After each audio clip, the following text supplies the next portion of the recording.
Using this method, I withdrew probably about 20,000 in the first couple of weeks. Lelaki ini menjadi jutawan segera kerana secara tidak sengaja menjumpai satu masalah dalam sistem operasi ATM. Bukan sikit, tetapi dalam anggaran 1.6 juta dolar Australia atau lebih kurang 5 juta ringgit Malaysia. Banyak tu guys, apa yang terjadi sebenarnya? Kita tengok video ini sampai habis.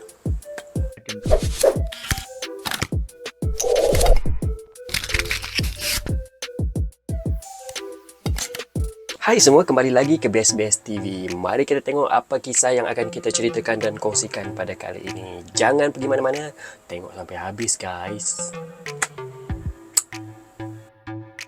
Ini adalah kisah sebenar yang berlaku di Australia pada tahun 2011. Dan Saunders adalah seorang bartender. Dan pada satu malam ketika sedang minum-minum dengan kawannya di bar, Dan Saunders keluar sebentar dari bar ke ATM terdekat untuk mengeluarkan duit. Saunders berasa heran apabila mesin tersebut beroperasi dengan pelik.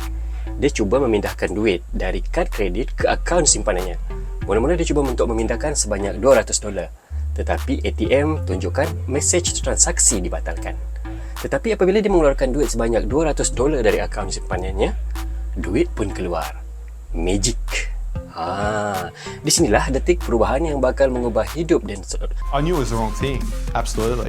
Pada mulanya, si Dan ni pun tidaklah memikirkannya sangat. Dia fikir, mungkin pasal aku mabuk kali ni kan. Pasal itulah aku dapat duit. Itulah, mula-mula dia fikir begitu, mungkin dia mabuk, dia ingat. Tetapi pada malam tu juga, ketika dalam perjalanan pulang, dia singgah lagi ke ATM tersebut. Dia pun cuba lagi dan lagi dan lagi. Mula-mula dia cuba 200, keluar. Dia cuba lagi 500, keluar. Dia cuba lagi 600, keluar. Dan malam itu dia dapat keluarkan tunai sehingga $1,300. Peliknya, pada setiap kali ATM tersebut digunakan, ATM akan memaparkan mesej transaksi dibatalkan. Tetapi duit berjaya dikeluarkan tanpa mengurangkan baki duit di bank Saunders. Keesokan harinya, Saunders pun menghubungi bank untuk mengetahui status kredit dan simpanannya di bank. Bank memaklumkan Dan berhutang kredit sebanyak $1,500. Merasakan dia menemui cara atau lubuk untuk mendapatkan duit, Dan Saunders telah membuat kira-kira dan mengatakan dia akan mendapatkan lebih banyak duit dengan mengambil peluang di atas kelemahan sistem ATM ini, iaitu sistem operasi ATM yang akan offline pada sekitar 1 hingga 3 pagi, serta proses kemaskini sistem dan baki kredit dan akaun yang mengambil masa lebih kurang sehari. Untuk mengelak daripada hutang kredit, dia memindahkan duit pada awal pagi ketika sistem ATM ni offline, iaitu pada sekitar pukul 1 hingga 3 pagi tadi. Dan kiraan hutang kredit hanya akan berlaku pada hari selanjutnya. Oleh itu, Dan Saunders ni pun fikir, bagus dia guna peluang ni untuk memanfaatkan kelemahan bank ni dengan mengeluarkan duit sekali ganda dari hutang sebelum itu dan juga memindahkan duit ke akaun banknya. Dia kasi keluar duit, lepas tu dia kasi transfer duit. Macam itulah bunyi dia. Jadi macam double. Jadi apabila kiraan hutang kredit tu dikemaskini pada hari selanjutnya, ianya akan ditolak dari akaun bank Saunders yang telah pun mempunyai duit berganda daripada jumlah hutang bank. Jadi kira macam bila dia kena hutang $10,000, lepas tu dia ambil $20,000, kena tolak lah daripada bank dia tu $10,000. Jadi dia masih ada $10,000. Jadi dia kasih banyak kali ganda begitu untuk setiap hari. Dan Saunders pun melakukannya selama lebih kurang 4 hingga ke 5 bulan tanpa dikesan atau pihak bank mengetahui apa yang dibuat oleh dia. Banyak tu guys. Satu hari 10, besok 20, besok 40, 80. Wow. Hidup Dan Saunders pun berubah 360 darjah. Dia kini telah menjadi jutawan segera. Dan Saunders hidup dengan kemewahan dan menikmati hidup dengan sepenuhnya. Dengan kekayaan yang baru dia miliki ni, dia beli apa saja yang dia mahu, berparti, lepas tu berlancong ke luar negara, makan di restoran mewah, melanggan perempuan untuk kepuasan peribadi. Dan Saunders juga menyewa jet peribadi untuk ke Bali dan menyewa keseluruhan resort bersama rakan-rakannya. Tapi si Dan Saunders ni pun dia ada tolonglah kawan dia untuk bayar pinjaman pendidikan ke ataupun bayar tuition pendidikan kawan dia, serta membantu bayar hutang kawan-kawan dia lah. Ada kawan yang berhutang. Lepas tu dia juga bantu orang yang tidak mempunyai tempat tinggal untuk mempunyai tempat untuk bermalam. Ini cerita yang macam begitulah. Kalau mau cerita penuh, ada dalam link guys. Kamu boleh baca cerita penuh tu macam mana yang sebetulnya. Dan bank pula sekali-sekala akan menghubungi Dan Saunders hanya untuk pengesahan dan memastikan transaksi-transaksi yang dilakukan olehnya adalah dibuat oleh si Dan Saunders tu sendiri. Jadi si Dan Saunders ni pun jawab je lah, dia cakap lah, memang saya yang belanja semua tu. Ingatkan, si Dan Saunders ingatkan bank telefon tu membagi tahu, awak didapati menggunakan duit kami secara haram. Tapi lepasnya benda tu tak berlaku. Pihak bank masih belum dapat mengesan helah yang telah dibuat oleh Dan Saunders. Namun, akhirnya setelah beberapa bulan hidup dalam kemewahan dengan duit percuma yang banyak, Dan Saunders akhirnya mula mempunyai konflik dalam diri. Dia mempersoalkan dirinya sendiri. Perubahan gaya hidup dari seorang lelaki biasa kepada seorang lelaki yang mempunyai harta yang banyak membuatkan Dan mempersoalkan jati diri dan asal usulnya. Dan juga bertanya pada dirinya sendiri, adakah dia mau hidup sebagai seorang Dan Saunders seperti dahulu atau menjadi Dan Saunders yang akhirnya akan diburu pihak polis dan bank sehingga dia perlu melarikan diri dan menyembunyikan diri serta meninggalkan keluarga dan rakan-rakannya. Dan mengatakan pada dirinya sendiri, dia tidak mahu meninggalkan keluarga, terutama ibu yang disayanginya. Could have run away to Mallorca. You could have gone off, taken this money, never to be seen again. Why did Absolutely, you yeah. decide to come forward? Probably because my mother would have killed me.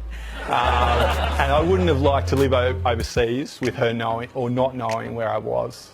Jadi dia pun buat keputusan untuk memberhentikan kegiatannya dan berhenti daripada semua tu untuk melakukan helah transaksi. Jadi dia berhentilah untuk keluarkan duit daripada ATM atau kasih transfer duit pada pukul 1 hingga 3 pagi di ATM tu.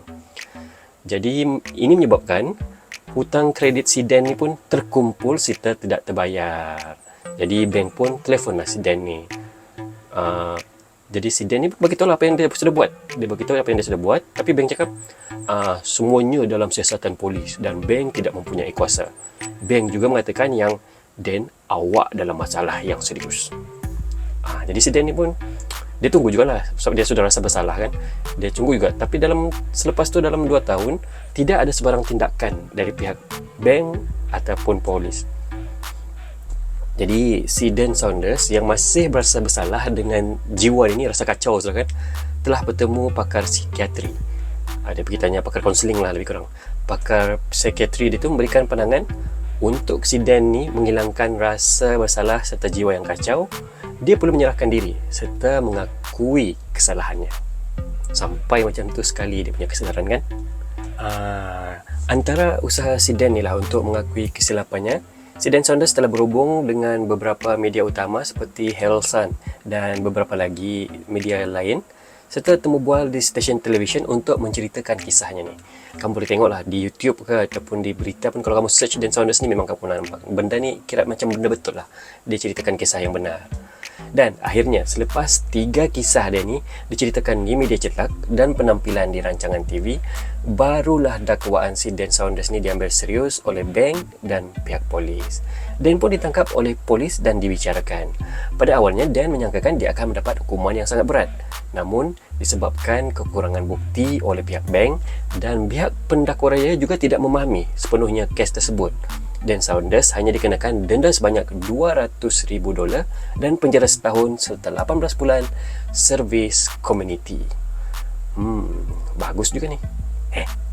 Pada Mei 2016, akhirnya Dan Saunders pun bebas dari penjara dan kembali menjadi seorang pekerja bar yang biasa. Begitulah kisahnya seorang jutawan segera akibat masalah sistem ATM. Cuba kamu bayangkan, kalau tiba-tiba kamu menghadapi situasi yang sama, apa yang akan korang lakukan? Kongsikan di ruangan komen.